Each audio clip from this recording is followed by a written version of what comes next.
চলি অহা সৎভক্তিৰ এনে এক ধাৰাবাহিকতা ঋষি মুনি ত্ৰিদেৱেও যাৰ সম্ভেদ নাপালে ভক্তিটো সকলোৱেই কৰে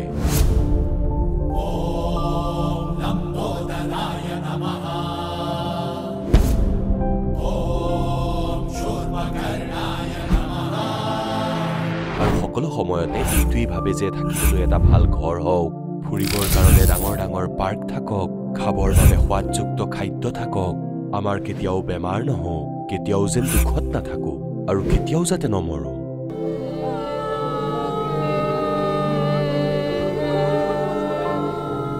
সকলো সময়তে যেন ফূৰ্তিত থাকো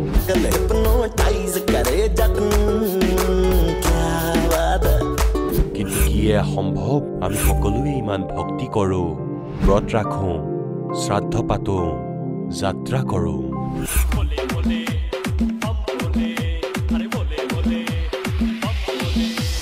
মন্দিৰলৈ গৈ মূৰ্তি পূজা কৰো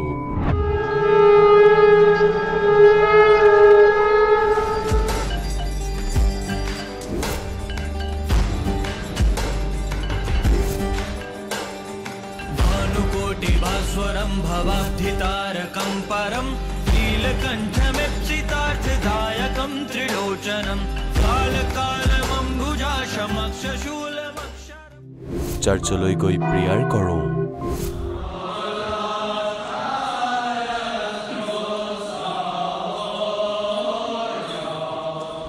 মছজিদলৈ গৈ নামাজ আদা কৰো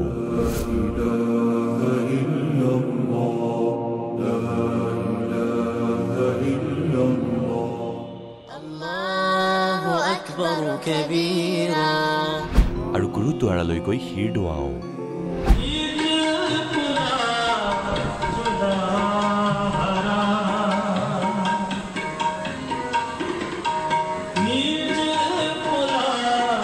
তথাপিও দুখত কিয় আছো কিন্তু আপোনালোকে জানেনে সেয়া কি ভক্তি যি ভক্তিয়ে মীৰাক বিহৰ পৰা বচাইছিলে ধ্ৰুৱ আৰু প্ৰহ্লাদৰ ৰক্ষা কৰিছিলে অন্ধক দৃষ্টি আৰু কলাক শ্ৰৱণ শক্তি দিছিলে গৰীক প্ৰাণ দিলে দুখীসকলক সুখী জীৱন দিলে মৃতজনক জীৱন দান দিলে আৰু দুৰাৰোগ্য বেমাৰ দূৰ কৰিলে পৰিস্থিতি ভয়ানক পৰিস্থিতি তাৰমানে অকল এটা পৰিস্থিতিয়ে নহয় একদম মানে এইটো সুইচাইড টেন্ডেন্সিৰ নিচিনা পৰ্যায়ত মই আছিলোঁ মোৰ হাজবেণ্ডৰ বহুত ডাঙৰ হাৰ্ট এটেক হৈছিল তেওঁ একেবাৰে মৃত্যুৰ মুখৰ পৰা ঘূৰি আহিছে বুলি ক'ব লাগিব আগত যিটো ভয় আছিলে মই আগতে ঘৰৰ পৰা ওলাব নোৱাৰিছিলোঁ যে মই ক'ৰবাত কি যদি মৰি যাম নেকি বা খুব দুৰ্বল হৈ যাওঁ কিন্তু এতিয়া পৰমাত্মাৰ দীক্ষা লোৱাৰ পাছত প্ৰকৃত ভগৱান পোৱাৰ পাছত এতিয়া এনেকুৱা এটা মানে শৰীৰৰ বল পাইছোঁ যে বিন্দাছ ঘূৰি ফুৰিছোঁ কিন্তু কোনো ধৰণৰ অসুবিধা হোৱা নাই আজিলৈকে ঔষধ নোখোৱাকৈ সন্ত ৰামপালজী মহাৰাজৰ চৰণ অহাৰ পিছত মই একদম মেডিচিন খাব বন্ধ কৰিলোঁ মেডিচিন নোখোৱাকৈ অকল দীক্ষা লোৱাতে মই সুস্থ হ'লোঁ মই আগতে নিচা কৰিছিলোঁ মই আৰ্মিত থাকোঁতে বহুত নিচা কৰিছিলোঁ আমি আৰ্মি পাৰ্চনটো নিচা কৰে চবে কিন্তু ময়ো নিচা কৰিছিলোঁ কিন্তু যেতিয়া তত্ত্বদৰ্শী সন্ত ৰামপাল চৰণ আহিলোঁ তাৰপিছত এই নিচাবিলাক নিজে নিজে ঠিক হৈ গ'ল সন্ত ৰামপালজী মহাৰাজৰ ওচৰত অহাৰ দিনাখনৰ পৰাই মই লাভ পাইছিলোঁ মন্ত্ৰ দিছিল সেই মন্ত্ৰ 2-3 বাৰ টান দিয়াৰ লগে লগে সাতকে আপোনাৰ কাল নোহোৱা হৈ গ'ল এতিয়া মই ভাবিছিলোঁ যে গুৰু মহাজনে সত্য কথা কৈছে এই পৃথিৱীত তেওঁ ভাই আৰু কোনো নাই গতিকে আমি মানুহ হয় আমি শুদ্ধ জীৱ হয় আমি তেওঁৰ চৰণলৈ গৈ আমি আত্মা কল্যাণ কৰিব লাগে পূজ্য ৰামপালজী গুৰুদেৱৰ চৰণত অহাৰ পিছত লাভ বুলি ক'বলৈ গ'লে মোৰতো চাগে এসপ্তাহটো কৈ শেষ কৰিব নোৱাৰিম ইমানেই লাভ পাইছোঁ মই এতিয়া গম পাইছোঁ বাস্তৱত সেইটো সঁচা কথাই কৈছিলে যিকেইজনে কৈছিলে কাৰণ মোৰ লগত সেইটো 100% মই প্ৰমাণ পাইছোঁ মানৱ জীৱনৰ যে মুখ্য উদ্দেশ্য পৰমাত্মা প্ৰাপ্তি সেই কথাটো আমি সৎগুৰু ৰামপালজী মহাৰাজৰ পৰাই গম পাইছোঁ ভক্তি সকলোৱেই কৰে কিন্তু উপৰোক্ত লাভ কেৱল সৎভক্তিৰ পৰাই প্ৰাপ্ত হয় আজিও সৎভক্তি কৰি থকা হাজাৰ হাজাৰ লাখ লাখ মানুহৰ শাস্ত্ৰ অনুকূল ভক্তিৰ লাভ প্ৰাপ্ত হৈ আছে আহক জানো এনেকুৱাই লাখ লাখ শ্ৰদ্ধালুৰ মাজৰ এজন সৎভক্তি কৰা এই শ্ৰদ্ধালুজনৰ অনুভৱ নমস্কাৰ ছাৰ নমস্কাৰ ছাৰ ছাৰ কি নাম আপোনাৰ পংকজ সাক্সেনা পংকজ আপুনি ক'ৰ পৰা আহিছে দিল্লীৰ সোনিয়া গান্ধী কেম্প পংকজ আপুনি সন্ত ৰামপালদেৱ মহাৰাজৰ পৰা নাম দীক্ষা কেতিয়া ল'লে 14/4/2011 পংকজ সন্ত ৰামপালদেৱ মহাৰাজৰ পৰা নাম দীক্ষা লোৱাৰ আগতে আপুনি কিবা ভক্তি সাধনা কৰিছিলনে? হয়, কৰিছিলোঁ। বাবা হৰদেৱ সিং মহাৰাজৰ সাধনা কৰিছিলোঁ। নিৰংকাৰী হয় তেওঁ। তেওঁৰ লগত প্ৰায় 8 বছৰ জড়িত হৈ আছিলোঁ। তাত মই বহুত বেছি ভক্তি কৰি থাকিলোঁ, কিন্তু মই লাভ পোৱা নাছিলোঁ। সেৱাদাৰো হৈ গৈছিলোঁ, কিন্তু মোৰ শাৰীৰিক সমস্যা কিছুমান আছিল, যেনে কঁকালৰ বিষ, মোৰ সেয়া ভাল হোৱা নাছিল। মই তাত এই সেৱা কৰিছিলোঁ যে আমাক এযোৰ কাপোৰ দিয়া হৈছিলে পুলিচৰ দৰে। সেয়া পিন্ধি মই তাত সকলো ভক্তৰ সেৱা কৰিছিলোঁ। পেণ্ডেলবোৰ ইফাল সিফাল কৰা আৰু মেটসমূহ পাৰা আৰু কিবা কিবি কাম, এইবোৰ সেৱাই মই তাত কৰিছিলোঁ। ভাণ্ডাৰাবোৰত যেনে ধৰক লংগৰ লাগিছে, এই ধৰণৰ সেৱাই কৰিছিলোঁ তাত। তাৰপিছত মই আশুতোষ নামৰ এজন মহাৰাজ আছে, তেওঁৰ পৰা মই নাম দীক্ষা উপদেশ ল'লোঁ, লাভ পাম বুলি ভাবি। তেওঁ ক'লে যে বিনা নিত বজায় নিশ্চিন্ত বাজে ঘণ্টা শংখ নগাৰীৰে। তেওঁ ক'লে যে পৰমাত্মাক তোমাৰ নিজৰ শৰীৰৰ ভিতৰতেই দেখা পাবা। মই ক'লোঁ যে ঠিক আছে ভাই, দেখাই দিয়ক। তেওঁ এনেকৈ মোক কাণ বন্ধ কৰিব ক'লে আৰু ক'লে যে তুমি এতিয়া ইয়াৰ ভিতৰত শুনা পাবা।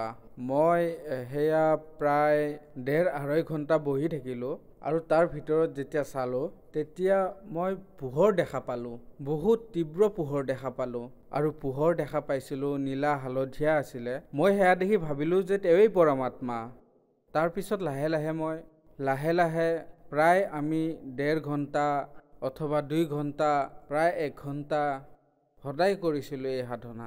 যেতিয়া আমি টাইম পাইছিলোঁ তেতিয়া আমি এই কাম সদায় কৰিছিলোঁ। তাৰপিছত মোৰ ভৰিখন ফুলিব ধৰিলে, গাঁঠিত ইয়াত গাঁঠিবোৰ ফুলিব ধৰিলে। ফুলি যোৱাৰ কাৰণে মই ভালদৰে কাম কৰিব পৰা নাছিলোঁ। আকৌ ক'লে যে তোমাৰ এই সমাধি ভাল, পৰমাত্মাই তোমাক সদায় দেখে। কিন্তু তাৰপিছতো মোৰ সমস্যা ভাল নহ'ল, বাঢ়ি গৈয়ে থাকিল। ভৰিৰ বিষ। তাৰপিছত আশুতোষ মহাৰাজৰ যি শিষ্য আছিল, তেওঁৰ ওচৰলৈ গৈ মই সুধিলোঁ যে মোৰ এই ভৰিত বিষ হয়। ক'লে যে লাহে লাহে সকলো ঠিক হৈ যাব, কেৱল ভগৱানৰ সমাধি কৰা ভালদৰে। মোৰ চকুটো বিষ হ'বলৈ ধৰিছিলে, পানী ওলাব ধৰিছিলে, ইমান বিষ হৈছিলে। চকু এনেকৈ বন্ধ কৰি যেতিয়া মই তেওঁক চাইছিলোঁ, তাৰপিছত কি হ'ল ছাৰ, মই লাহে লাহে বহুত চিন্তাত পৰিব ধৰিলোঁ, কাণেৰেও কম শুনিব ধৰিলোঁ। এই অৱস্থাৰ বাবে মই বহুত চিন্তাত পৰি গৈছিলোঁ। তেন্তে ছাৰ আপুনি সন্ত ৰামপালদেৱ মহাৰাজৰ শৰণলৈ কেনেকৈ আহিল? ছাৰ, এটা চেনেল আছে, তাত সন্ত ৰামপালদেৱ মহাৰাজৰ সৎসংগ চলি আছিল।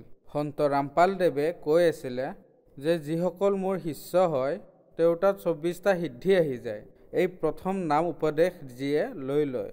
সন্ত ৰামপালদেৱে এই শব্দ কৈছিলে যে সোহম নাম যি আছে, ধ্ৰুৱ আৰু প্ৰহ্লাদেও পাৰ কৰিব নোৱাৰিলে, গতিকে তুমি কেনেকৈ পাৰ কৰিবা? তাৰপিছত মই ভাবিলোঁ যে সোহম নামটোতো ময়ো পাইছোঁ।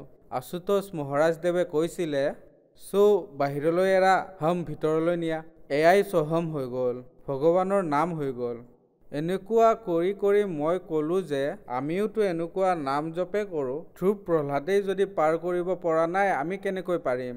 ভাবিলোঁ যাওঁ এওঁলোকৰ ওচৰলৈ এবাৰ চাই লওঁ কিনো কথা। তাৰপিছত এবাৰ দুবাৰ সৎসংগ শুনাৰ পিছত কি দেখিলোঁ, সাধনা চেনেলত ব্ৰহ্মা বিষ্ণু মহেশ্বৰক সন্ত ৰামপালদেৱে কৈ আছে যে তেওঁলোক অজয় অমৰ অবিনাশী নহয়, তেওঁলোকো নাগবান হয়, তেওঁলোকো মানে পূজাৰ যোগ্য নহয়, পূৰ্ণ পৰমাত্মা নহয়, যিয়ে তোমালোকৰ সংকটক নিবাৰণ কৰিব পাৰিব। তেতিয়া মই ভাবিলোঁ যে কেনেকুৱা সন্ত এওঁ, ব্ৰহ্মা বিষ্ণু মহেশ্বৰকতো আজিলৈকে আমি পূজা কৰি আহিছোঁ, এওঁ আকৌ কেনেকুৱা সন্ত, যাওঁচোন এবাৰ লগ কৰি আহোঁ। সতলোক আশ্ৰম জিলা হিছাৰ বৰৱালালৈ গ'লোঁ। তাত সন্ত ৰামপালদেৱ মহাৰাজৰ পৰা উপদেশ ল'লোঁ। তেতিয়া মোৰ এনেকুৱা লাগিল যে মোৰ শৰীৰত যেন 1000 টন বোজা আছিল আগতে, বহুত ওজন থকা যেন লাগিছিল। এনেকুৱা লাগিছিল যেন হঠাতে কিবা আঁতৰিল। যেতিয়াই গুৰুদেৱৰ ওচৰলৈ গ'লোঁ, গুৰুদেৱে আশীৰ্বাদ দিলে। তেতিয়া মই এনেকুৱা অনুভৱ কৰিলোঁ যেন মোৰ শৰীৰটো বহুত পাতল অনুভৱ কৰিলোঁ, একেবাৰে ফুল এটাৰ নিচিনা। পংকজ, আপুনি সন্ত ৰামপালদেৱ মহাৰাজৰ পৰা নাম দীক্ষা লোৱাৰ পিছত কিবা লাভ প্ৰাপ্ত কৰিলেনে?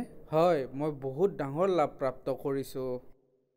সেই লাভ এনেকুৱা আছিল, শাৰীৰিক সমস্যা মানে মই যেতিয়া অন্য গুৰুসকলক পূজা কৰিছিলোঁ মোৰ ভৰিখনো বেয়া হৈ গৈ আছিলে লাহে লাহে কাণেৰেও কমকৈ শুনিব ধৰিছিলোঁ পিঠিৰ ৰাজহাড়ডালো মোৰ বহুত বিষ কৰিব ধৰিলে বহি বহি 2-2.5 ঘণ্টা পুৱা গধূলি কৰাৰ কাৰণে তাৰপিছত মই যেতিয়া সন্ত ৰামপালদেৱ মহাৰাজৰ পৰা উপদেশ ল'লোঁ তেতিয়াৰ পৰাই মই ছাৰ বহুত সুখী হ'লোঁ কোনো বিষ নাই এতিয়া চশমাও নিপিন্ধো আগতে চশমা পিন্ধিব লাগিছিলে এতিয়া চশমাও খুলিলোঁ সন্ত ৰামপালদেৱ মহাৰাজৰ দয়াত আৰু সকলো সুখ পাইছোঁ ছাৰ মই আগতে বহুত গৰীব আছিলোঁ আৰু আৰ্থিক স্থিতি বহুত দুৰ্বল আছিলে মই ভগৱানক পাবলৈ ব্যাকুল আছিলোঁ তাৰপিছত পৰমাত্মা সন্ত ৰামপালদেৱ মহাৰাজৰ লগত যেতিয়া জড়িত হ'লোঁ তেতিয়াৰ পৰা মই সকলো সুখ পাইছোঁ ছাৰ মোৰ পত্নীৰ এখন ভৰিত বিষ হৈছিলে যেতিয়া বিষ হ'ল তেতিয়া প্ৰথমে সফদৰগঞ্জ হস্পিটালত দেখুৱালোঁ তাৰপিছত এইমছত দেখুৱাত তেওঁলোকে ক'লে যে ইয়াৰ পৰীক্ষা কৰিব লাগিব পৰীক্ষা কৰাত তেওঁলোকে ক'লে যে ভৰিখন ফুলি ডাঙৰ হৈ উঠিছে গতিকে এতিয়া অপাৰেশ্যন কৰিব লাগিব তেতিয়া মোৰ ৱাইফে মানুহজনীয়ে ক'লে যে মই অপাৰেশ্যন নকৰাওঁ মই নকৰাওঁ অপাৰেশ্যন এতিয়া গুৰুদেৱকে প্ৰাৰ্থনা জনাম সন্ত ৰামপালদেৱ মহাৰাজক প্ৰাৰ্থনা জনাম ঠিক হওক বা নহওক যেতিয়া তেওঁক প্ৰাৰ্থনা জনালে তেতিয়া সেইফালৰ পৰা আদেশ আহিলে যে মালিকে দয়া কৰিব বুলি কোৱাত ভাল পালোঁ তাৰপিছত প্ৰায় 1-2 মাহমান পিছত যি সেই ভৰি ফুলা আছিলে গমেই নাপালোঁ কলৈ গ'ল এতিয়া তাই একেবাৰে সুস্থ সুৰক্ষিত বিনা অপাৰেশ্যনেৰে সন্ত ৰামপালদেৱ মহাৰাজৰ দয়াত ঠিক হৈ গ'ল পংকজ আপুনি কৈছে যে আপুনি নিৰংকাৰী পন্থত 8 বছৰলৈকে আছিলে তাত সেৱাদাৰ হৈও আছিলে তাৰপিছত আপুনি আশুতোষ মহাৰাজৰ ওচৰলৈ গ'ল তাত 5 বছৰ আছিলে আৰু ইমানে মেডিটেশ্যন কৰিলে যে শৰীৰো অসুস্থ হ'ল আপুনি ভগৱানক পাব বিচাৰিছিলে কিয় পাব বিচাৰিছিলে ভগৱানক মই সেইবাবে পাব বিচাৰিছিলোঁ মই সৰু থাকোঁতে আমাৰ গাঁৱত শ্ৰীকৃষ্ণ লীলা পাতিছিলে যেতিয়া চাইছিলোঁ তাত কৃষ্ণৰ গুৰুদেৱ দুৰ্ভাষা ঋষি হৈছিলে তেতিয়া ভাবিছিলোঁ এওঁ ভগৱানেনে কৃষ্ণ যদি ভগৱানেই তেওঁ যদি গুৰু বনাবলগীয়া হৈছে তেন্তে আমি কিয় হ'ব নালাগিব আমিতো একেবাৰে সাধাৰণহে প্ৰথমে আমিহে গুৰু বনাব লাগে তেতিয়া মোৰ গুৰু বনোৱাৰ বহুত বেছি ইচ্ছা মোৰ মনৰ ভিতৰত উৎপন্ন হ'ল তেতিয়া মই গাঁৱতেই নিৰংকাৰী গুৰুদেৱক পালোঁ তাৰপিছত তেওঁক গুৰু বনালোঁ তাৰপিছত আশুতোষক গুৰুদেৱ বনালোঁ তাৰপিছত যেতিয়া মই পূৰ্ণ পৰমাত্মা সন্ত ৰামপালদেৱ মহাৰাজক দেখিলোঁ জানিলোঁ তেতিয়াহে মই সন্তুষ্টি পালোঁ গতিকে মই এতিয়া আন কাহুকে গুৰু বনাব নিবিচাৰোঁ পংকজ আপুনি কৈছে যে আপোনালোকৰ গাঁৱত কৃষ্ণলীলা হৈছিলে তাত আপুনি কৃষ্ণক দেখিলে আৰু গুৰু দুৰ্ভাষাকো দেখিলে তাৰ পৰা আপুনি প্ৰেৰণা পালে যে ভগৱানৰে গুৰুগুণৰ আৱশ্যকতা আছে গতিকে আমিও গুৰু বনাব লাগে তাৰ পৰাই আপোনাৰ ভগৱানক পোৱাৰ ইচ্ছা প্ৰকট হ'ল তেন্তে কি সন্ত ৰামপালদেৱ মহাৰাজৰ শৰণলৈ অহাৰ পিছত ভগৱানক পালেনে হয় ছাৰ মই ভগৱানক পালোঁ ছাৰ এনেকুৱা ভগৱানক পালোঁ যে এওঁ পূৰ্ণ পৰমাত্মা এয়া শাস্ত্ৰ অনুসাৰে কৰা ভক্তি হয় এই শাস্ত্ৰবিধি আমাৰ যি গুৰুদেৱ আছে যি পূৰ্ণ পৰমাত্মা আছে তেওঁ পঢ়ি পঢ়ি শুনায় পূৰ্ণ গুৰু যি হয় তেওঁ শাস্ত্ৰৰ জ্ঞান দিয়ে যিজন নিৰংকাৰী আছিলে তেওঁ নিজৰ মনৰ মতেহে নাম দিছিলে যিটো শাস্ত্ৰত ক'তোৱে প্ৰমাণ নাই আৰু যিজন আশুতোষ আছিল তেওঁ কি কাম কৰিলে এটা শব্দক 2টা ভাগত ভাগ কৰি দিলে বাহিৰলৈ এৰা হাম ভিতৰলৈ নিয়া এয়া কোনো মন্ত্ৰ নহয় এয়াতো কবিৰ সাগৰৰ পৰা চুৰ কৰা মন্ত্ৰহে সতনামটো কিবা বেলেগ হয় এয়া কেৱল সন্ত ৰামপালদেৱ মহাৰাজেহে ক'ব পাৰিব তাৰ বিষয়ে আৰু এই পৃথিৱীৰ আন কোনেও ক'ব নোৱাৰে পংকজ আপুনি নিৰংকাৰী পন্থত 8 বছৰলৈকে আছিলে আশুতোষ মহাৰাজৰ লগত আপুনি 5 বছৰ ভক্তি সাধনা কৰিলে প্ৰায় 13 বছৰ ধৰি আপুনি গুৰুৰ শৰণত আছিলে তাৰপিছত আপুনি এই সকলোবোৰ বাদ দি সন্ত ৰামপালদেৱ মহাৰাজৰ শৰণলৈ আহিল সমাজত এটা ধাৰণা এইটোও আছে যে গুৰু সলনি কৰিব নালাগে তথাপিও আপুনি গুৰু সলনি কৰিলে আপোনাৰ হিচাপত আপুনি ঠিকে কৰিলেনে হয় ছাৰ মই মোৰ হিচাপত ঠিকেই কৰিছোঁ শাস্ত্ৰত প্ৰমাণ আছে যেতিয়ালৈকে সত্য গুৰু নোপোৱা তেতিয়ালৈকে 10-20-50টা গুৰু বনাব পাৰা মানে সঁচা গুৰু যেতিয়ালৈকে নোপোৱা তেতিয়ালৈকে গুৰু চেঞ্জ কৰি থকা তাত একো পাপ নালাগে এতিয়া আমি আন গুৰুক গুৰু বনোৱাৰ প্ৰয়োজন নাই পূৰ্ণ পৰমাত্মা সন্ত ৰামপালদেৱ মহাৰাজে মোৰ গুৰু হয়। ছাৰ, আপুনি কৈছে যে এতিয়া সঁচা গুৰু পাইছে। তেন্তে কি আগতে আপুনি যি ভক্তি সাধনা কৰিছিলে, যেনে আশুতোষ মহাৰাজ অথবা নিৰংকাৰী পন্থ আছে, বাবা হৰদেৱ সিং আছে, এওঁলোক কি সঁচা গুৰু নাছিল? এওঁলোক মিছলীয়া গুৰু। আপুনি কেনেকৈ ক'ব পাৰে যে এওঁলোক মিছলীয়া গুৰু? মই এইকাৰণে ক'ব পাৰোঁ কাৰণ এওঁলোকে শাস্ত্ৰ বিধি অনুসৰি সাধনা নিদিয়ে। এওঁলোকে বেলেগ শাস্ত্ৰৰ কথা কয়, যেনে এখন চাইকেলৰ চকা। যদি তুমি চাইকেলত এটা চকা লগাই চলোৱা তেন্তে তুমি কেনেকৈ চলাব পাৰিবা? চাইকেলৰ দুয়োটা চকা জইন কৰিলেহে চলিব। তেওঁলোকে সতনামৰ বিষয়েও পৰমাত্মা সন্ত ৰামপালদেৱ মহাৰাজেহে ক'ব পাৰিব। এয়াতো কেৱল এটাহে তাৰ পৰা চুৰ কৰা নাম হয়, আৰু সেইটোৱে ভাঙি চিঙি আধা ভিতৰলৈ নিয়া আৰু আধা বাহিৰলৈ পেলাই দিয়া বুলি কৈ থাকে। গতিকে এয়া ভুল। এওঁলোক ভগৱানৰ ৰোষত পৰি আছে। পংকজ, আপুনি কি নিচাও কৰিছিল নেকি? হয় ছাৰ, মই নিচা কৰিছিলোঁ। মই বিড়ি খাইছিলোঁ আৰু তাম্বাকুও খাইছিলোঁ। কেতিয়াবা কেতিয়াবা সম্পৰ্কীয় যদি ঘৰলৈ আহে মই তেতিয়া মদো খাইছিলোঁ। গতিকে মই ইমানবোৰ সাধনা কৰাৰ পিছতো এৰিব পৰা নাছিলোঁ। মই কেইবাবাৰো শপত খাইছিলোঁ গুৰু নিৰংকাৰীৰ। মই কৈছিলোঁ যে মোৰ এই তাম্বাকু খোৱা অভ্যাসটো এৰাই দিয়ক। মই এৰিব পৰা নাছিলোঁ, মনে মনে হ'লেও খাইছিলোঁ। নিৰংকাৰী বাবাজনে দিয়া মন্ত্ৰটোৰ জপো কৰিছিলোঁ মই, তথাপিও এৰিব পৰা নাছিলোঁ। নিৰংকাৰীত কৈছিলে যে তুহি নিৰংকাৰ মে তেৰি সেনা মেনু বক্সলো। এয়া শাস্ত্ৰৰ ভিতৰত ক'তো প্ৰমাণ নাই।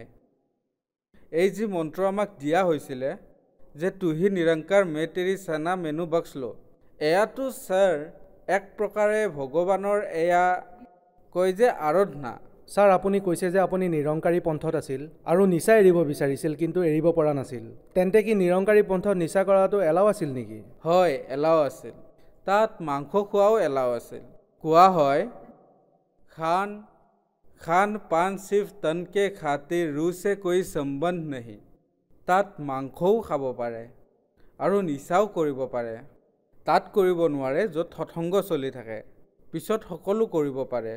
তেতিয়া মই এয়া ভাবিলোঁ যে এওঁলোকে নিচাও কৰে আৰু বেলেগ জন্তুৰ মাংসও খায়, তো এওঁলোকে কেনেকৈ ভগৱানক প্ৰাপ্ত কৰিব পাৰিব? সেইবাবে মই এৰি দিলোঁ।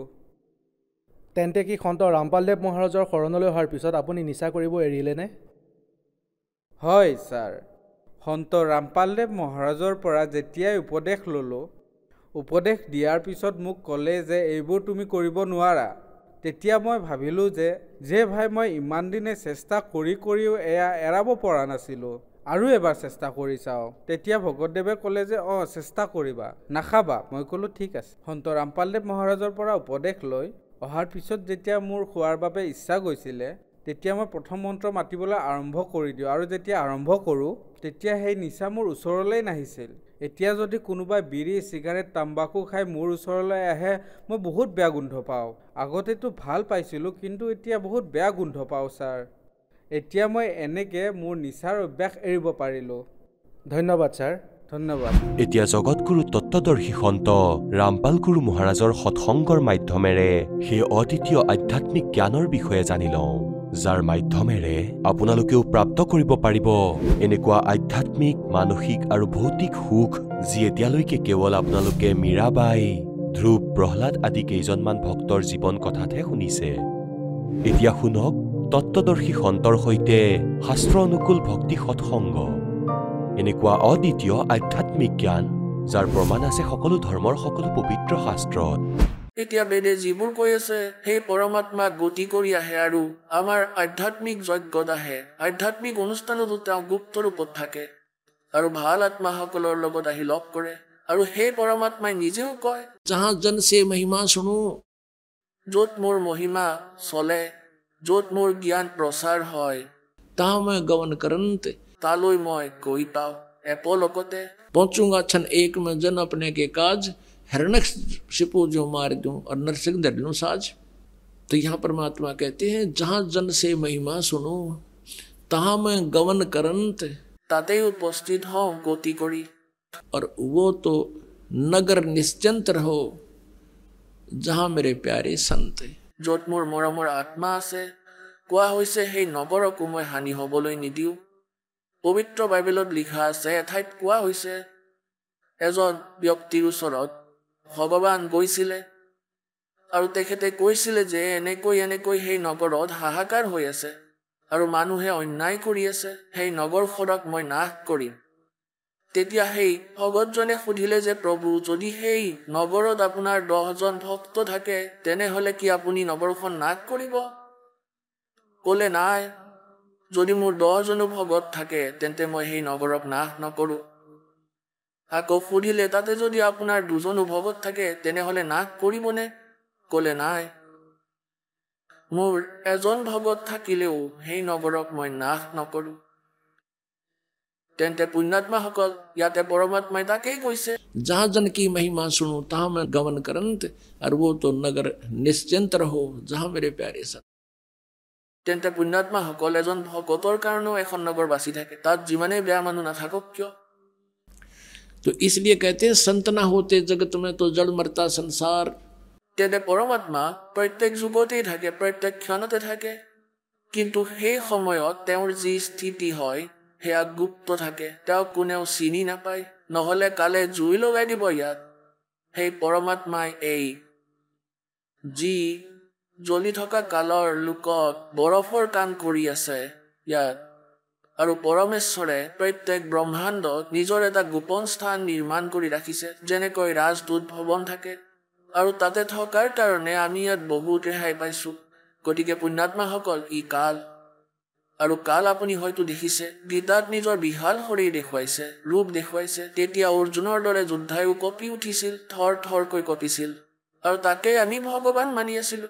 পুণ্যাত্মাসকল, সেই পুণ্যাত্মাসকলৰ ভিতৰত যাৰ সতে পৰমাত্মাই আহি লগ কৰে এজন আদৰণীয় ধৰ্মদাস দেৱ হয়, আৰু যিজনৰ বিষয়ে আপোনাক কৈছিলো যে তেওঁ নিজৰ সেই কালৰ দূত ৰূপদাস নামৰ গুৰুদেৱৰ পৰা প্ৰাপ্ত দীক্ষাৰ আধাৰত মুক্তি প্ৰাপ্তিৰ বাবে মথুৰালৈ গৈছিলে। যোৱাকালি আপোনালোকক কৈছিলো যে ধৰ্মদাস দেৱে সেই পুখুৰীত গা ধুইছিল আৰু মূৰ্তি পূজা কৰিছিল, ভগৱানৰ বস্ত্ৰ সলাইছিল, পাছত ধূপ দীপ দি গীতা পাঠ কৰিছিল। তেতিয়া পৰমাত্মাই বহু কিছু জ্ঞান দিবলৈ চেষ্টা কৰিছিল, কিন্তু ধৰ্মদাস দেৱে মানি লোৱা নাছিলে। গোটেই জ্ঞান শুনি দেখি, গীতাত প্ৰমাণসমূহ দেখিও পৰমাত্মাৰ পৰা বিমুখ হৈছিল, বেজাৰ হৈছিল, আৰু কৈছিলে মই কোনো জীৱ হিংসা নকৰো। কাৰণ পৰমেশ্বৰ কবীৰদেৱ এজন জীৱিত মহাত্মাৰ ৰূপত তাত উপস্থিত আছিলে, জিন্দা মহাত্মা মুছলমান ফকীৰ। এই কথা থিৰাং কৰিছিল ধৰ্মদাস দেৱে যে মই জীৱ হিংসা নকৰো। কোৱাৰ ভাৱ এয়া আছিল যে তুমি মুছলমান, তুমি মাংস খোৱা, জীৱ হিংসা কৰা, ইয়াৰ ফলত তোমাৰ মুক্তি নহব, আমাৰহে মুক্তি হব। ধৰ্মদাস দেৱৰ কোৱাৰ উদ্দেশ্য এয়াই আছিল। পিছদিনা ধৰ্মদাস দেৱে খানা বনাই আছিল, কিন্তু সত্যৰ সৈতে পৰিচিত হৈ সেইবোৰ সাধনা কৰিব পৰা নাছিল, যিবোৰ তেওঁ প্ৰতিদিনেই কৰিছিল। মনত উদ্দেশ্য আছিল ভগৱানৰ আকৌ এবাৰ দৰ্শন হওক, আৰু কেতিয়াও মই অবজেকশ্যন নকৰো, গোটেই জ্ঞান শুনি। পিছদিনা তেখেতে আহাৰ বনাব বিচাৰিছিলে। ৰাতিপুৱাৰ সময়ত সেই আহাৰ প্ৰস্তুত কৰাত প্ৰয়োগ কৰা খৰিত বহুত পৰুৱা জ্বলি গৈছিল। বাকী থকা খৰিৰ টুকুৰাটো লাখৰ সংখ্যাত পৰুৱা তাত এটা এটাকৈ জ্বলি আছিল। ধৰ্মদাস দেৱ একেবাৰে স্তব্ধ হৈ পৰিল। ভকতবোৰ দয়ালু আত্মাৰ হয়, আৰু একেবাৰে শিহৰি উঠিল যে এই আজিৰ অন্নত কৌটি কৌটি পৰুৱা জ্বলি গৈছে। ইমান দীঘল খৰি আছিলে, আৰু ইয়াৰ ভিতৰত নাজানো কিমান পৰুৱা জ্বলি গল, আৰু লগতে কণীবোৰো জ্বলিল। এই ভোজন মই গ্ৰহণ নকৰো, ইয়াৰ প্ৰায়শ্চিত্ত কৰিম। আৰু ইয়াৰ তেওঁ নিজে নিজে এটা বিকল্প উলিয়ালে, ইয়াৰ এটা প্ৰায়শ্চিত্তৰ উপায় উলিয়ালে যে এই খাদ্য মই কোনো সন্তক খুৱাই দিম, মই আজি উপবাসে থাকিম, মোৰ এই পাপ খণ্ডন হৈ যাব, আজিৰ এই পাপ নালাগিব পৰুৱা মৰাৰ। এনেকৈ এই উদ্দেশ্যৰে গোটেইবোৰ খাদ্য লৈ সন্ত বিচাৰি ওলাই পৰিল। अब परमात्मा कहते हैं आप पारती आप पे साजे आप पे किंगर आप पे बाजे। নিজে নিজে পৰমাত্মাই এজন হিন্দু সাধু ৰূপ ধাৰণ কৰিলে আৰু এজোপা গছৰ তলত বিৰাজমান হল। ধৰ্মদাস দেৱে কলে ভগৱান সাধুদেৱ ভোজন কৰিল, ভোক লাগিছে হয়তো। পৰমাত্মাই কলে হয় ধৰ্মদাস, মোৰ ভোক লাগিছে। এতিয়া ধৰ্মদাস বুলি কোৱাত তেওঁ মনোযোগেৰে চালে আৰু ভাবিলে তেওঁ মোক কেনেকৈ জানে। পিছত ভাবিলে যে মই বহুত ধৰ্ম ভাণ্ডাৰা কৰোঁ, সাধু সন্ত আহে হয়তো জানে। ভোজন থৈ দিলে। পৰমাত্মাৰ ওচৰত এটা ঘটিত পানী ভৰাই থোৱা আছিল কবিৰ দেৱৰ ওচৰত। তাৰ পৰা পানী লৈ আৰু মন্ত্ৰ ক'লে আৰু আটাইবোৰ ৰুটিত ছটিয়াই দিলে, চব্জিটো ছটিয়াই দিলে, এটা মন্ত্ৰ বুৰবুৰালে। গোটেই ভাত আৰু গোটেই চব্জি আৰু ৰুটিবোৰ পৰুৱা হৈ গ'ল। সম্পূৰ্ণ থালখন ক'লা হৈ পৰিল। জাকে জাকে পৰুৱাবোৰে কণী মুখত লৈ বাহিৰলৈ ওলাব ধৰিলে কাঁহীৰ পৰা। তেতিয়া পৰমাত্মাই সেই জীৱিত মহাত্মাৰ ৰূপত আহিল, যি ৰূপত আগদিনাখন বাৰ্তা হৈছিল ধৰ্মদাস দেৱৰ সৈতে, আৰু ক'লে, ধৰ্মদা, তোমাতকেতো কচায়ো ভাল। তুমি কি কৈছিলা? তুমি জীৱ হিংসা নকৰা, তুমিতো কচাইতকেও ওপৰত। তুমি আজি ইমান পাপ কৰি মোকেই খুৱাবলৈ আহিছা। চৰণত পৰি গ'ল, ভৰিত ধৰিলে, ক'লে যে ভগৱান, মই পাপী আত্মা। হে প্ৰভু, আপোনাৰ জ্ঞানত বহুত শক্তি আছে আৰু মোৰ হৃদয়ক ই স্পৰ্শ কৰিছে। কণ্ডেম কৰিলে দাতা, কিন্তু নিজৰ অভিমান বশত আপোনাৰ জ্ঞানক স্বীকাৰ কৰিব পৰা নাই। কিন্তু গোটেই ৰাতি ইফাল সিফাল কৰি আছিলোঁ। আপোনাক পোৱাৰ বাবে মই উপাসনা কৰি আছিলোঁ যে সেই মহাত্মা সন্তই মোক এবাৰ দৰ্শন দিয়ক। তেন্তে মই আৰু কেতিয়াও অবজেকশ্যন নকৰোঁ, বিবাদ নকৰোঁ। কাৰণ পৰমাত্মা কবিৰদেৱ তেওঁৰ সন্মুখৰ পৰা অন্তৰ্ধান হৈ পৰিছিল। তেতিয়া পৰমেশ্বৰে ক'লে যে ঠিক আছে ধৰ্মদাস, এতিয়া শুনি লোৱা সেই ৰাম কাহিনী যি মই তোমাক শুনাবলৈ বিচাৰোঁ। তুমি কি কোৱা, কি কি সাধনা কৰা, এতিয়া কি কি বাৰ্তা হৈছিলে সেই আত্মা আৰু পৰমাত্মাৰ। ज्ञान सुना दे विधि बता दे, हो मेरा कल्याण भक्त में अर्ज करूं। ज्ञान सुना दे विधि बता दे, हो मेरा कल्याण भक्त में अर्ज करूं। পৰমাত্মা কবিৰ দেৱক প্ৰথমবাৰ যেতিয়া লগ কৰিছিলে কোৱা হয় তেওঁকতো মহাত্মা কোৱা হয়, আৰু স্বয়ং নিজে নিজক এজন দাস বুলি কৈছে যে মোক এনেকুৱা বিধি কোৱা যাৰ দ্বাৰা মোৰ কল্যাণ হয় ধৰ্মদাস। ज्ञान सुना दे विधि बता दे, हो मेरा कल्याण भक्त में अर्ज करूं। धर्मदास जब न्यों बोला, 68 तीर्थ नाऊंगा। धर्मदास जब न्यों बोला, 68 तीर्थ नाऊंगा। गीता जी का पाठ करता हूँ, इस विध मुक्ति पाऊंगा। गीता जी का पाठ करता हूँ, इस विध मुक्ति पाऊंगा। राम कृष्ण के गुण गाऊंगा, मिल स्वर्ग में स्थान भक्त में अर्ज करूं। ज्ञान सुना दे विधि बता दे, हो मेरा कल्याण भक्त में अर्ज करूं।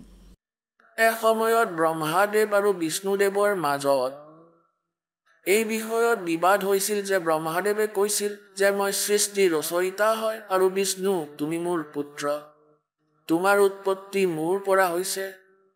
আৰু বিষ্ণুদেৱে কৈছিলে নাই, মই তোমাৰ পিতা, তোমাৰ উৎপত্তি মোৰ নাভি কমলৰ পৰা হৈছে। আৰু এই ভ্ৰম এই মহাপুৰুষসকলৰ কেনেকৈ হয় এইবোৰ কালে কৰোৱায়। এতিয়া যেনেকৈ ঋষি মহৰ্ষিসকলে সমাধিস্থ হোৱাৰ চেষ্টা কৰিছে পৰমাত্মাক পাবলৈ, কাৰণ যেতিয়া ব্ৰহ্মাদেৱ পদুম ফুলত বহি আছিলে তেতিয়া তেওঁৰ জ্ঞান আহিল। তেওঁ যুৱক আছিল, ডেকা আছিল। তেতিয়া তেওঁ দেখিলে যে মই ক'ত বহি আছো, সকলো পিনে দেখোন পানীয়েই পানী, কোনো মাটি পৃথিৱী দেখাই পোৱা নাই। তেতিয়া সেই সময়ত ভাবিলে মই কি কৰোঁ, আকাশবাণী কৰিলে এই কালে যে তপ কৰা তপ কৰা। 1000 বৰ্ষলৈকে তপস্যা কৰিলে ব্ৰহ্মাদেৱে। তাৰপিছত ক'লে সৃষ্টি কৰা। এতিয়া এই বেটাৰী চাৰ্জ কৰি দিয়া হ'ল তপস্যা কৰি, তেওঁৰ সিদ্ধি আহি গ'ল।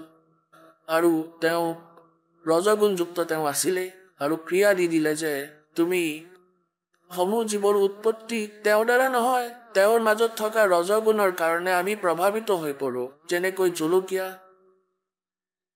এতিয়া জলকীয়া এটা 2-3টা কোঠালি আছে আৰু তাৰ এটা পাকঘৰ থাকে। পাকঘৰত চম্ভাৰ মাৰিলে 3য় কোঠালিত বহি থকা মানুহজনেও হাঁচিয়ায়। কিয়নো কাৰণ এয়া সাকাৰ বস্তু পাকঘৰত, ইয়াৰ যি নিৰাকাৰ গুণ আছে তাতে গৈ প্ৰভাৱিত কৰি আছে। এনেকৈ ব্ৰহ্মা বিষ্ণু মহেশ্বৰৰ পৰা ওলাই থকা এই তৰংগই আমাক সকলোবোৰ প্ৰাণীকে প্ৰেৰিত কৰি আছে আৰু তেওঁলোকৰ আধাৰতে সেই তিনিওজনৰ আধাৰত ইয়াত নিজ নিজ ক্ৰিয়া বিবশ হৈছে কৰিবলৈ। যেনেকৈ কোনোবাই মদ খাইছে, তেতিয়া তাৰ পক্ষে সম্ভৱ নহয় যে ক'ত ক'ত ভৰি যায়, কেনেকৈ কথা পাতে। আমি ঠিক এনেদৰেই খেলি মেলিকৈ খোজ কাঢ়ি আছো। আমাৰ নিচা হৈ আছে, গতিকে এনেকুৱা 3 গুণ হয়। গতিকে ঋষি মহৰ্ষিসকলে সাধনা কৰিছে সেই সৎ যোগেৰে। কাৰণ ব্ৰহ্মাই ভাবিছিলে এই আকাশবাণী পৰমাত্মাৰ হয় আৰু এয়া আছিল এই কালৰ, কাৰণ ই গুপ্ত থাকে, সকলোৰে সন্মুখত নাহে, নিজৰ যোগ মায়াৰে লুকাই থাকে। কিন্তু হয় সাকাৰ, যেনেকৈ গীতাৰ অধ্যায় নম্বৰ 7 শ্লোক নম্বৰ 24-25 স্পষ্ট হৈ আছে। এই বুদ্ধিহীন লোকে, জ্ঞানহীন লোকে অৰ্থাৎ অজ্ঞানী জনসমুদায়ে মোক কৃষ্ণৰ দৰে মনুষ্য জনমত অহা বুলি ভাবিছে। কাৰণ মই কৃষ্ণত প্ৰৱেশ কৰি আছিলো। কৈছে যে মই কৃষ্ণ নহওঁ, মই কেতিয়াও কাৰো সন্মুখতে ব্যক্ত নহওঁ, সাকাৰ অৱস্থাত নাহোঁ। এয়া মোৰ অব্যয় অনুতম বেয়া অটল সিদ্ধান্ত হয় আৰু মই নিজৰ যোগ মায়াৰে লুকাই থাকো, মই কাৰোৰে সন্মুখত নাহোঁ। গীতাৰ অধ্যায় নম্বৰ 4 শ্লোক নম্বৰ 5 আৰু 9 কোৱা হৈছে যে মোৰ আৰু তোমাৰ বহুতো জন্ম হৈছে। মোৰ জন্ম আৰু কৰ্ম অলৌকিক হয়। এনেকৈ তাৰ কৰ্ম অলৌকিক, কি সন্মুখত নাহে, কাৰোবাৰ ভিতৰত প্ৰৱেশ কৰি অথবা প্ৰেৰিত কৰি বা তেওঁৰ মাজত এনে গুণ উৎপন্ন কৰি নিজৰ কাম সিদ্ধি কৰে। তেন্তে ঋষি মহৰ্ষিসকলে পৰমাত্মাক পাবলৈ ব্ৰহ্মাদেৱেতো বেদ পাছত পাইছিলে। বেদত কতো সৎযোগৰ উল্লেখেই নাই। আনকি তাত মানা কৰা হৈছে যে মূৰ্খ লোকেহে সৎযোগ কৰে, কাৰণ বেদ পৰমাত্মাক কবিৰ দেৱৰ দ্বাৰা দিয়া আৰু ই এজ ইট ইজ এই কালে আগলৈ দি দিছে। গীতাৰ অধ্যায় নম্বৰ 17 শ্লোক নম্বৰ 1 পৰা 7লৈকে কোৱা হৈছে। যেনেকৈ গীতাৰ অধ্যায় নম্বৰ 16 শ্লোক নম্বৰ 23 কোৱা হৈছে যে যিয়ে শাস্ত্ৰবিধি ত্যাগ কৰি মনৰ মতে আচৰণ কৰে, সেইসকলৰ নাতো সুখ হয়, না কোনো কাৰ্য, না কোনো সিদ্ধিপ্ৰাপ্ত হয়, না গতি হয়, ইউজলেছ। গতিকে গীতাৰ অধ্যায় নম্বৰ 17 শ্লোক নম্বৰ 1 সুধিছে অৰ্জুনে যে যিয়ে শাস্ত্ৰবিধি ত্যাগ কৰি নিজ ইচ্ছাৰে অন্য দেৱতাৰ পূজা কৰে, সেইসকল ব্যক্তি কেনেকুৱা আৰু তেওঁলোকৰ বৃত্তি কেনেকুৱা হয়। তেতিয়া কৈছে যে যিয়ে যি গুণৰ যিজন দেৱতাৰে পূজা কৰে, বিষ্ণুদেৱৰ উপাসকৰ অলপ কিছু শতগুণ থাকে আৰু ৰজগুণ, ব্ৰহ্মাৰ উপাসকৰ ৰজগুণ থাকে আৰু শংকৰৰ উপাসকৰ তমগুণৰ অধিকতা থাকে। এতিয়া পুণ্যাত্মাসকল, সমস্যা কি হয় যে এই জ্ঞান -0 কৰি থোৱা হৈছিলে। এই কালৰ দুটাই খেলি মেলি কৰি ৰাখিছিলে, আধ্যাত্মিক জ্ঞানসমূহ নষ্ট কৰি দিছে আৰু এয়া -0ৰ পৰা এতিয়া 100% আনিব লাগিব। সেইবাবে ইমান প্ৰয়ত্ন কৰিব লগা হৈছে। সেই পবিত্ৰ সৎগ্ৰন্থ যিবোৰক আমি সৰ্বধাৰ্য মানিছিলো, সত্য জ্ঞানযুক্ত বুলি মানি আছিলো, আজি এইবোৰৰ ভিতৰতে প্ৰমাণ আছে আৰু সেইবোৰ মানিছে যিবোৰ আমি কৰি আছিলো। এতিয়া চাব, প্ৰথমে আপোনাক শ্ৰীমদ ভাগৱত গীতা দেখুৱাম। গীতা প্ৰেছ গোৰখপুৰৰ পৰা প্ৰকাশিত, জয়দয়াল গোয়েন্দিকা ইয়াৰ অনুবাদক।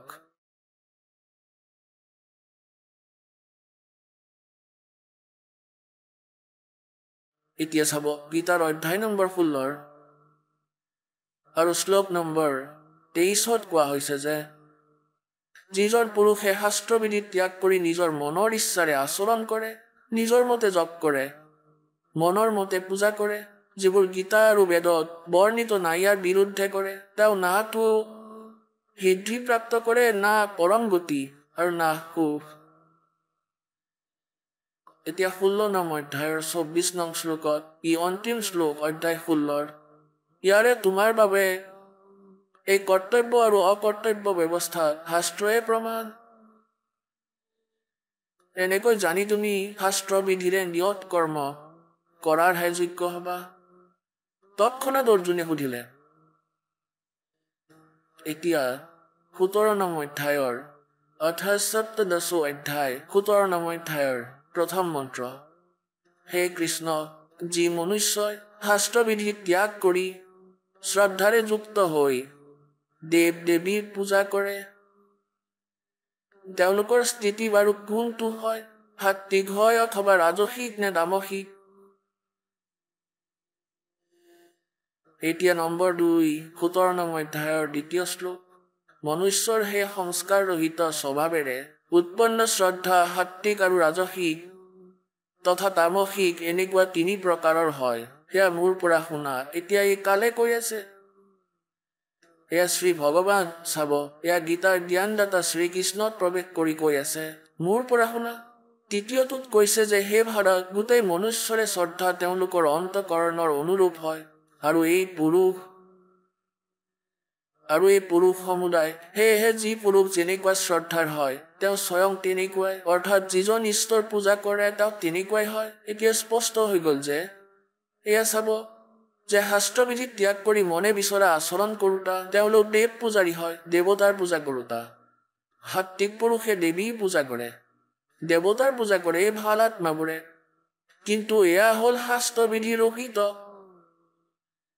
আৰু ৰাজস পুৰুষ যিসকল সিহঁতে যক্ষ ৰাক্ষসৰ পূজা কৰে ধন লাভৰ বাবে আৰু অন্য তামস পুৰুষে পূজা কৰে প্ৰেত আৰু ভূতগণৰ শ্ৰাদ্ধ আদি কৰে যন্তৰ মন্তৰ কৰি থাকে পাছত কোৱা হৈছে যে যি মনুষ্য শাস্ত্ৰবিধিৰে ৰহিত কেৱল মন কল্পিত ঘোৰ তপস্যা কৰে দম্ভ আৰু অহংকাৰ যুক্ত কামনা শক্তি আৰু বলৰ অভিমানেৰে যুক্ত এতিয়া ষষ্ঠৰ 17 নং অধ্যায়ৰ 6 নম্বৰ শ্লোকত শৰীৰ ৰূপেৰে স্থিত ভূত সমুদায়ক আৰু অন্তকৰণত স্থিত মুখ পৰমাত্মাকো তেওঁ ক্ৰছ কৰিব অৰ্থাৎ দোষী কৰিব যিয়ে ভুল সাধনা কৰে ঘোৰ সৎযোগ কৰে আৰু ঘোৰ তপস্যা কৰে সেই অজ্ঞানীসকলক তুমি অসুৰ স্বভাৱৰ বুলি জানি লোৱা আগলৈ বহুত আছে আমাৰ কাৰণে ইমানেই বহুত এতিয়া শ্ৰীমদ ভাগৱত দেৱী পুৰাণত স্পষ্ট কৰিছে 3য় স্কন্ধত যে শ্ৰী ব্ৰহ্মাদেৱে 1000 বছৰলৈ ঘোৰ তপস্যা কৰিছিল এতিয়া কৰাইছিলে এই কালে আকাশবাণী কৰি বেদ আৰু গীতাত মানা কৰা হৈছে যে ঘোৰ তপস্যা যিয়ে কৰে তেওঁ অসুৰ স্বভাৱ ধাৰণ কৰি আছে আৰু মোকো অশান্তি দিয়ে কাৰণ এই শৰীৰৰ মাজত সকলো দেৱতাই বাস কৰে আৰু কাল নিৰঞ্জন ইয়াতেই থাকে সহস্ৰ কমলত অৰ্থাৎ প্ৰত্যেক প্ৰাণীতেই তাৰ স্থিতি বিদ্যমান হয় গতিকে এনেকৈ এতিয়া স্পষ্ট হৈ গ'ল যে সৎ যোগ কৰিব নালাগে আৰু যিয়ে এনে আচৰণ কৰে তেওঁ শাস্ত্ৰবিধি ত্যাগ কৰি মনে বিচৰা আচৰণ আৰু অন্য দেৱতাৰ যেনে ব্ৰহ্মা বিষ্ণু মহেশ্বৰৰ পূজাও আন উপাসনাত আছে আৰু শাস্ত্ৰবিধি ত্যাগ কৰি মনে বিচৰা পূজা কৰে এতিয়া আমি যি প্ৰশ্ন কৰি আছিলো যে এবাৰ এই ঋষিসকলে এই ব্ৰহ্মা দেৱৰ দ্বাৰা কাল প্ৰেৰণাৰে প্ৰাপ্ত এই আকাশবাণী পালে যে তপ কৰা আৰু বেদক আকৌ পঢ়িছে আকৌ তাতে পাইছে যে ওম নাম জপ কৰা তাতে তপ কৰাৰ কোনো উল্লেখেই নাই এতিয়া পুণ্যাত্মাসকল আপোনালোকক আকৌ ক্লিয়াৰ কৰাব লাগিব কাৰণ এই আধ্যাত্মিক জ্ঞান আৰু আপোনাৰ সুবিধা হৈছে ভগৱানে দয়া কৰিছে আপোনাক ইয়াত মাতিছে যিকোনো কাৰণত কোনোবা হয়তো দুখী হৈ আছে অথবা আকৌ কোনো পৰমাত্মাৰ মৰমৰ আত্মাই এনে জ্ঞান প্ৰাপ্তিৰ বাবে আহিছে আপোনালোক ধন্য আৰু ধন্য আপোনালোকৰ মাতা পিতা যাৰ পৰা তোমাৰ জন্ম হৈছে এই কলিযুগত এনেকুৱা ঘোৰ সময়ত এই জ্ঞান এই অমৃত আপোনাৰ প্ৰাপ্ত হোৱা এয়া পৰমেশ্বৰৰ কৃপা অবিহনে আৰু আপোনাৰ পূৰ্বজন্মৰ পুণ্য অবিহনে সম্ভৱ নহয় দুয়োটাৰ সহযোগত আজি এই স্থিতি উপলব্ধ হৈছে এতিয়া আপোনাক এয়া দেখুৱাব বিচাৰো এওঁলোকে তপস্যাৰ পৰিভাষাই সলাই দিছে এতিয়া যি সদগ্ৰন্থত তপ লিখা আছে যেনেকৈ বাণীৰ তপ ইয়াক তপ কোৱা হৈছে গীতাত আপোনাক প্ৰমাণ দেখাও এতিয়া চাব এতিয়াই পবিত্ৰ গীতাত বহুত নিৰ্ণায়ক জ্ঞান দিয়া আছে যে আমি আমাৰ স্বাভাৱিক কৰ্ম ত্যাগ কৰিব নালাগে। যেনেকৈ ব্ৰাহ্মণ, ক্ষত্ৰিয়, বৈশ্য, শূদ্ৰৰ যি কৰ্ম আছে এইবোৰ কৰিও আমি নিজৰ পৰমাত্মাৰ সাধনা কৰিব লাগে।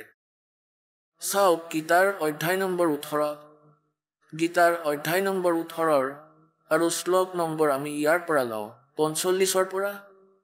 নিজ নিজ স্বাভাৱিক কৰ্মত তৎপৰতাৰে লাগি থকা মনুষ্য ভগৱান প্ৰাপ্তি ৰূপ আৰু সিদ্ধি প্ৰাপ্ত হয়। নিজ স্বাভাৱিক কৰ্মত লাগি থকা মনুষ্যই যি প্ৰকাৰে কৰ্ম কৰি পৰম সিদ্ধিক প্ৰাপ্ত কৰে সেই বিধি তুমি শুনা। এতিয়া ইয়াত গীতাৰ জ্ঞানদাতা 18 নং অধ্যায়ৰ 66 নং শ্লোকত গীতাৰ জ্ঞানদাতাই অন্য পৰমেশ্বৰৰ বিষয়ে কৈছে যে যিজন পৰমেশ্বৰৰ পৰা সমগ্ৰ প্ৰাণীৰ উৎপত্তি হৈছে, যাৰ পৰা এই সমস্ত জগত ব্যাপক হয়, সেই পৰমেশ্বৰক নিজৰ স্বাভাৱিক কৰ্মৰ দ্বাৰা পূজা কৰি মনুষ্যই পৰম সিদ্ধি প্ৰাপ্ত কৰে। অৰ্থাৎ নিজৰ যাৰ যেনেকুৱা কৰ্ম এয়া ক্ষত্ৰিয়, শূদ্ৰ, বৈশ্য আৰু ব্ৰাহ্মণৰ তেওঁলোকক কৰি পিছৰ পিনে ইয়াৰ বিষয়ে দিয়া হৈছে। এতিয়া আপুনি 46 পঢ়িছে, এতিয়া 47। এতিয়া ভালদৰে আচৰণ কৰা, আনৰ ধৰ্মতকৈ গুণ ৰহিত, নিজৰ ধৰ্ম শ্ৰেষ্ঠ। চাওক এওঁলোকে কেনেকৈ বেমেজালি কৰিলে। ইয়াত এইটো লিখিব লাগিছিল, ইয়াত অনুবাদ ভুল কৰি দিছে এওঁলোকে। সংস্কৃত স্পষ্ট আছে গীতাৰ অধ্যায় নম্বৰ 18 শ্লোক নম্বৰ 47। श्रेयान सर्वधर्म विगुण पर धर्मात और सब अनुतिष्ठात सब स्वाभिनियत स्वभाव नियत कर्म कुर्वन न आपनोति किलबिसम। কিলবিষম মানে পাপ। ইয়াৰ অৰ্থ এয়াই হয় যে শ্ৰেয়ান স্বধৰ্ম, নিজৰ যি শাস্ত্ৰ বিধি অনুসাৰে ধাৰ্মিক ক্ৰিয়া আছে সেয়া श्रेष्ठ है। विगुण पर धर्मात सब अनुतिष्ठात दूसरे के আনৰ ধৰ্ম মানে ধাৰ্মিক পূজা যিমানেই জাক জমক নেদেখক কিয়, সনিয়োজিত নহওক কিয়, সেই বিগুণ গুণৰহিত ব্যৰ্থ সাধনাৰে শ্ৰেয়ান সৰ্বধৰ্ম হয়। নিজৰ শাস্ত্ৰ অনুকূল ধৰ্মই উত্তম হয়, শ্ৰেষ্ঠ হয়। তেওঁলোকে অনুবাদ ভুল কৰি দিছে। তেওঁলোকে কি অনুবাদ কৰিলে যে এতিয়া ভাল প্ৰকাৰে আচৰণ কৰা, আনৰ ধৰ্মেৰে গুণৰহিত। চাওক এতিয়া কত ৰূপ কাটিলে। গুণৰহিত অৰ্থাৎ য'ত কোনো গুণ নাই, এক পইচাৰো নাই, সেয়াও নিজ ধৰ্ম শ্ৰেষ্ঠ। অৰ্থাৎ নিজৰ যি পূজা তুমি কৰি আছা সেয়া এক পইচাৰ নহলেও, একো গুণ নাথাকিলেও সেয়াই শ্ৰেষ্ঠ। এই অনুবাদে অনৰ্থ কৰি দিছে। তেনেহলে কি লাভ হ'ল গীতাত কোৱাৰ? ইয়াৰ অৰ্থ হৈছে শ্ৰেয়ান স্বধৰ্ম, নিজৰ শাস্ত্ৰনুকূল ধৰ্ম আটাইতকৈ শ্ৰেষ্ঠ হয়। বিগুণ পৰ ধৰ্মাত সৰ্বানুষ্ঠাত স্বনিষ্ঠাতাত মানে যি এই ৰমক জমকতা, যেনেকৈ মাতাৰ জাগৰণ কৰে, বহুত ডান্স কৰে, নাচ গান কৰে আৰু গায়। চাব এতিয়া আপোনালোকক কৈ আছো, যেনেকৈ আপুনি মাতাৰ জাগৰণ দেখিছে তাত গান গোৱাজনেও হালি জালি থাকে, শুনাজনেও হালি জালি থাকে, থিয় হৈ নাচে আৰু চিনেমাৰ ধৰণেৰে আগলে বলো যে মাতা দি আকৌ কয় কিমান ভাল লাগে। গোটেই মানুহৰ লাইন লাগি যায় চিনেমাৰ গান বাজিছে বুলি চাবলৈ, তবলা বাজে। গতিকে এই উদ্দেশ্যৰে ইয়াক কৈ আছে যে তোমাৰ যিমানে ভাল নালাগক কিয়, তোমাৰ আত্মা তাৰ দ্বাৰা কিমান আকৰ্ষিত, সেইবোৰ বিগুণ ধৰ্ম বেলেগৰ, আৰু আপোনাৰ শাস্ত্ৰ অনুকূল যি সাধনা আছে, পূজা আছে, এয়া শ্ৰেষ্ঠ হয়। বিগুণ পৰ ধৰ্মাতাত আনৰ বিগুণ মানে ব্যৰ্থৰ, য'ত এক অনাৰো লাভ নহয়, সেইবোৰ যিমানেই ভাল সুব্যৱস্থিত আপুনি দেখা নাপায় কিয়, ইয়াতকৈ নিজৰ সাধনাই শ্ৰেষ্ঠ, ইয়াক ত্যাগ নকৰিবা। এওঁলোকে এনে অৰ্থক অনৰ্থ কৰি দিছে। এওঁলোকৰ কোৱাৰ ভাৱ হ'ল যে তুমি যি পূজা কৰি আছা, হৰে ৰাম ৰাধে শ্যাম ৰাধে ৰাধে শ্যাম মিলাধে, মাতাৰ পূজা কৰি আছে, হয়তো কোনো পাথৰক পুজি আছে, আৰু সেয়াই ভাল। তেওঁলোকে এয়াই ক'ব বিচাৰিছে যে অনৰ্থ কৰি গীতাৰ অৰ্থ নুবুজাকৈ তেওঁলোকে গোটেই সমাজক ওলোটাকৈ ঘূৰাই দিছে। তেন্তে গীতাত এইবোৰ কোৱাৰ লাভ কি হ'ল? যদি এইবোৰ ভালেই হয়, তেন্তে কি লাভ এই পবিত্ৰ সদগ্ৰন্থ পঢ়াৰ? তেওঁলোকে এনেকৈ বেয়া কৰি ৰাখিছে। এতিয়া চাব, গীতাৰ অধ্যায় নম্বৰ 18 শ্লোক নম্বৰ 48-47 আপুনি পঢ়িছে। ইয়াত কোৱা হৈছে যে কুন্তি পুত্ৰ দুখযুক্ত হোৱাৰ পিছতো সহজ কৰ্ম ত্যাগ কৰিব নালাগে, কাৰণ ধোঁৱাৰে অগ্নি ঢাক খাই থকাৰ দৰে সকলো কৰ্মই কিবা নহয় কিবা দুখেৰে যুক্ত। 49 কোৱা হৈছে, सर्वत्र आसक्त रहित बुद्धि वाला सप्रहा रहित। জীয়াই থকা অন্তকৰণৰ পুৰুষ সাংখ্য যুগৰ দ্বাৰা অৰ্থাৎ এই তত্ত্ব যুগৰ দ্বাৰা সেই পৰম নৈষ্কৰ্ম কাৰ্য সিদ্ধি হয়। চাওক, নৈষ্কৰ্ম যে য'ত যোৱাৰ পাছত কোনো কৰ্ম কৰিবলগীয়া নহয়, সেই নৈষ্কৰ্ম সিদ্ধি প্ৰাপ্ত হয়। 50 কোৱা হৈছে, যি জ্ঞান যুগৰ শ্ৰেষ্ঠ নিষ্ঠা সেই নৈষ্কৰ্ম সিদ্ধিক যি প্ৰকাৰে প্ৰাপ্ত কৰি মানুহে ব্ৰহ্ম প্ৰাপ্তি কৰে, সেই বিধিক হে কুন্তি পুত্ৰ তুমি সংক্ষেপে নিশ্চিতভাৱে মোৰ পৰা জানি লোৱা। ইয়াৰ পৰা আগলৈ কি কোৱা হৈছে? অধ্যায় নম্বৰ 18 শ্লোক নম্বৰ 61 স্পষ্ট কৰা হৈছে। অধ্যায় নম্বৰ 18 শ্লোক নম্বৰ 61 কোৱা হৈছে যে হে অৰ্জুন, শৰীৰ ৰূপ যন্ত্ৰত উঠা সকলো প্ৰাণীক অন্তৰ্যামী পৰমেশ্বৰে নিজ মায়াৰে তেওঁলোকৰ কৰ্ম অনুসাৰে ঘূৰাই থাকি সকলো প্ৰাণীৰ হৃদয়ত বহি আছে। ইয়াৰে প্ৰমাণ হয় যে গীতা জ্ঞানদাতাৰ পৰা অন্য কোনো বেলেগ আৰু পৰমাত্মা আছে, যাৰ বিষয়ে গীতাৰ জ্ঞানদাতাই কৈছে। আৰু ইয়াৰ পিছতে 18:66 কোৱা হৈছে, অৰ্জুন তুমি সৰ্বভাৱেৰে সেই পৰমেশ্বৰৰ শৰণত যোৱা, আৰু সেই পৰমেশ্বৰৰ কৃপাৰেই তুমি পৰম শান্তি আৰু সনাতন পৰম ধাম প্ৰাপ্তি কৰিবা। এতিয়া ইয়াত কোৱাৰ ভাৱ এয়াই হ'ল যে আমি যিবোৰ কৰ্ম যেনেকৈ কৰি আছো ইয়াক ত্যাগ কৰিব নোৱাৰি। এতিয়া চাওক, অধ্যায় নম্বৰ 17 শ্লোক নম্বৰ 14। দেৱতা, ব্ৰাহ্মণ, গুৰু আৰু জ্ঞানীজনৰ পূজন, পবিত্ৰতা, সৰলতা। এয়া ব্ৰাহ্মণৰ অৰ্থ, ইয়াত তত্ত্বদৰ্শী সন্ত। সৰলতা, ব্ৰহ্মচৰ্য, অহিংসা এইবোৰক শৰীৰ সম্বন্ধী তপ বুলি কোৱা হয়। এতিয়া এয়া যি তপ হয় সেয়া অন্য প্ৰকাৰৰ তপ বুলি কোৱা হৈছে। যেনেকৈ আপুনি পৰম সন্তৰ শৰণলৈ আহি গৈছে আৰু গুৰুদেৱৰ সেৱাৰ সময়ত যি ইয়াত আপুনি কোনো প্ৰকাৰৰ যি অসুবিধা অনুভৱ কৰে আৰু অহিংসা আদি শৰীৰ সম্বন্ধী তপ বুলি কোৱা হয়। এয়া সেই তপ হয় যি ক্ৰিয়া সাধন কৰাৰ সময়ত, যেনেকৈ গুৰুদেৱৰ সেৱা কৰা, ধাৰ্মিক অনুষ্ঠান কৰা, এনেকুৱা। আগলৈ চাব, 15 কি কোৱা হৈছে,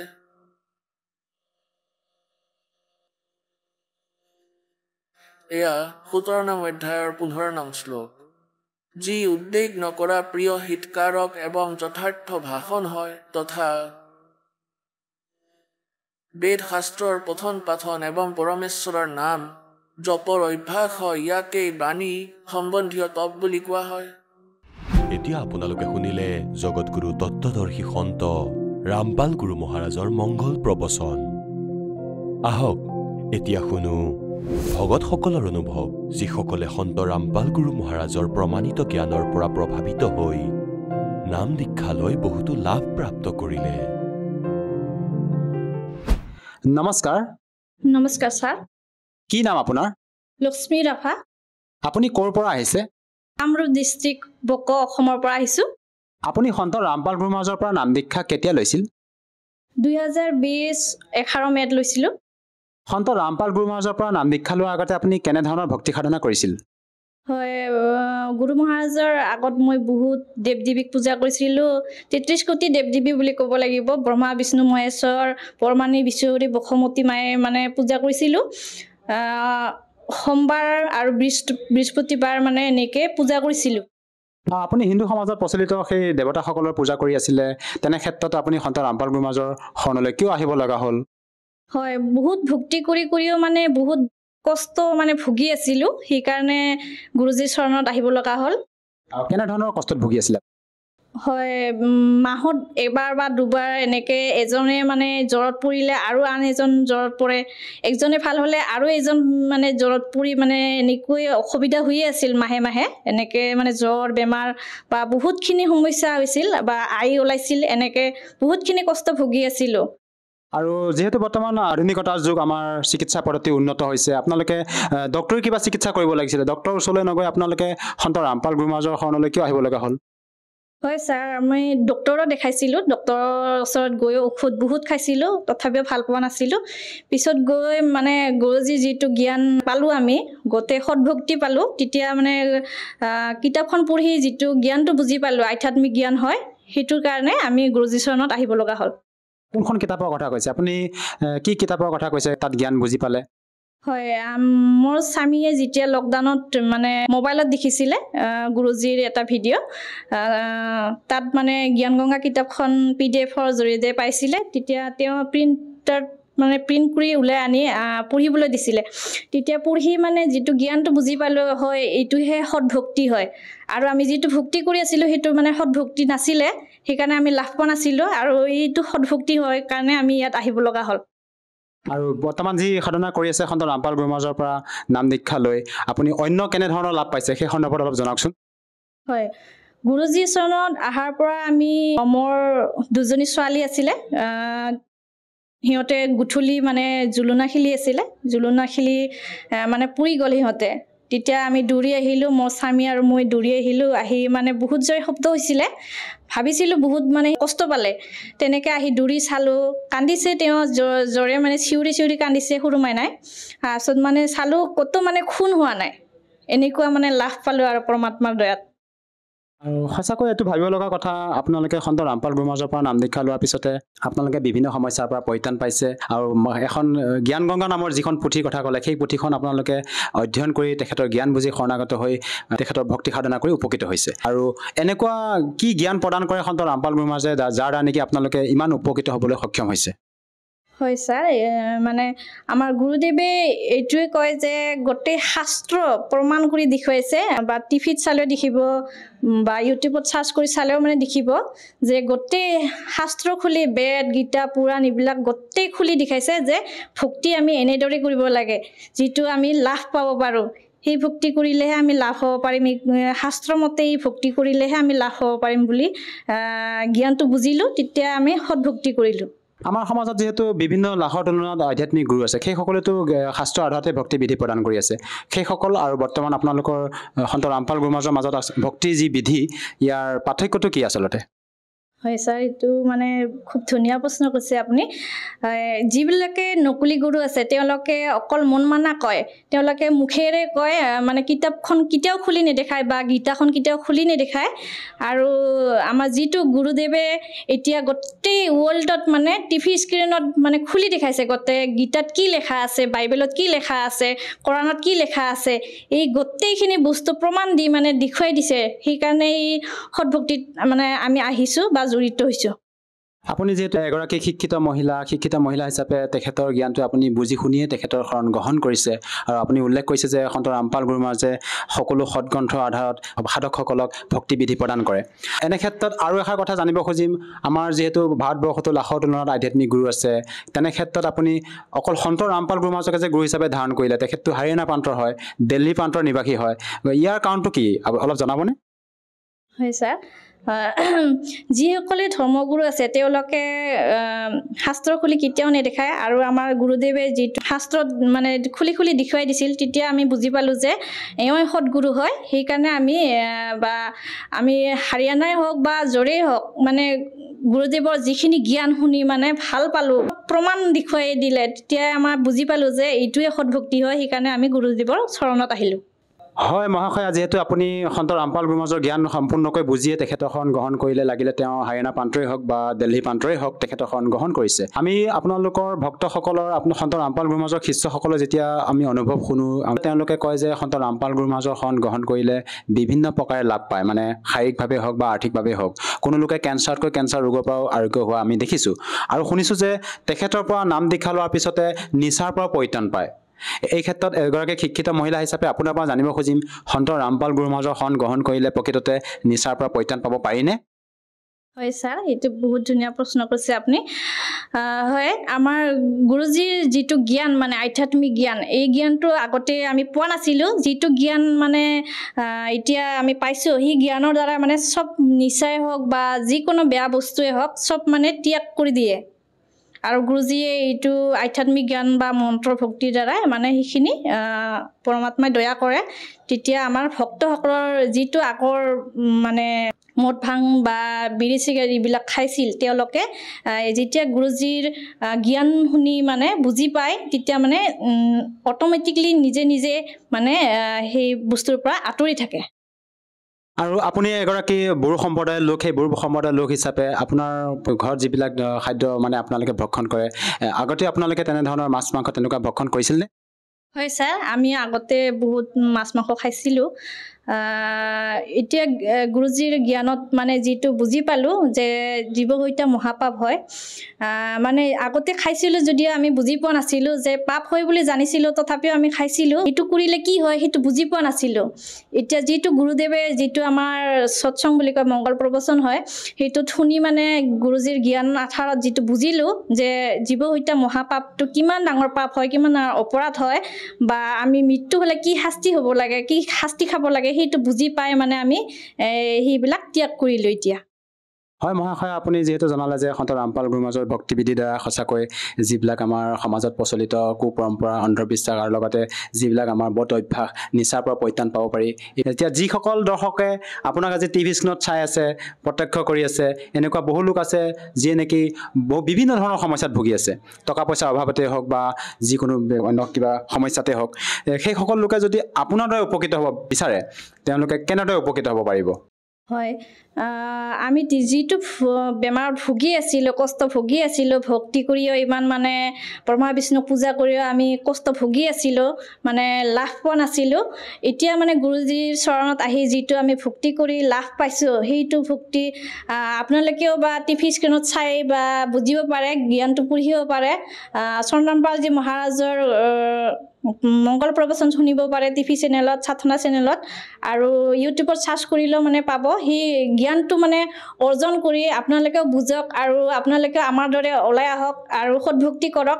আপুনি আপোনাৰ গুৰু সন্ত ৰামপাল গুৰুমাজৰ মংগল প্ৰবচনৰ কথা ক'লে সাধনা টিভি চেনেলত। সন্ধিয়া কিমান সময়ৰ পৰা দিয়ে আপোনালোকৰ গুৰু সন্ত ৰামপাল গুৰুমাজৰ মংগল প্ৰবচন? আমাৰ গুৰুজী সন্ত ৰামপালজী মহাৰাজৰ সৎসং গধূলি 4-7টাৰ পৰা 8:30লৈকে দিয়ে। আৰু সকলোৱে এইটো মানে অনুৰোধ কৰোঁ যে সকলোৱে সাধনা চেনেলটো চাই বা জ্ঞানটো অৰ্জন কৰক আৰু ভক্তি কৰি নিজৰ নিজৰ জীৱনটো কল্যাণ কৰক। যদিহে আমি তেখেতৰ পৰা নাম দীক্ষা ল'ব বিচাৰোঁ, সহজভাৱে আমি কেনেকৈ ল'ব পাৰিম? বৰ্তমান সময়ত সন্ত ৰামপালজী মহাৰাজৰ পৰা নাম ল'বৰ কাৰণে একেবাৰে সহজ হৈছে। ছ'চিয়েল মিডিয়াত চাৰ্চ কৰিলে, যিকোনো বিভিন্ন মানে ছ'চিয়েল মিডিয়াত চাৰ্চ কৰিলে সন্ত ৰামপালজী মহাৰাজ বুলি চাৰ্চ কৰিলে মংগল প্ৰবচন আহিব, আৰু তাতে বহুকেইটা নাম্বাৰ দিয়া থাকে। সেই নাম্বাৰত যোগাযোগ কৰি বা ফোন কৰি আপোনালোকে ওচৰৰ নামদান চেণ্টাৰত নাম দীক্ষা লৈ আপোনাৰ জীৱন কল্যাণ কৰিব পাৰে। ধন্যবাদ থাকিল। নমস্কাৰ ছাৰ।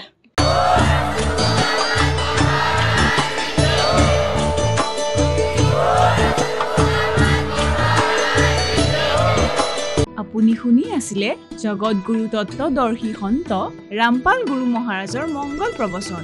অধিক জানিবৰ বাবে ভিজিট কৰক www.jagatgururampalji.org। সন্ত ৰামপাল গুৰু মহাৰাজৰ শুভ আশীৰ্বাদত সমগ্ৰ বিশ্বতে 500তকৈও অধিক নাম দীক্ষা কেন্দ্ৰ আছে, য'ত সন্ত ৰামপাল গুৰু মহাৰাজৰ দ্বাৰা বিনামূলীয়াকৈ নাম দীক্ষা দি থকা হৈছে। আপোনাৰ ওচৰৰ নাম দীক্ষা কেন্দ্ৰৰ ঠিকনা জানিবলৈ সম্পৰ্ক কৰক 7082208528।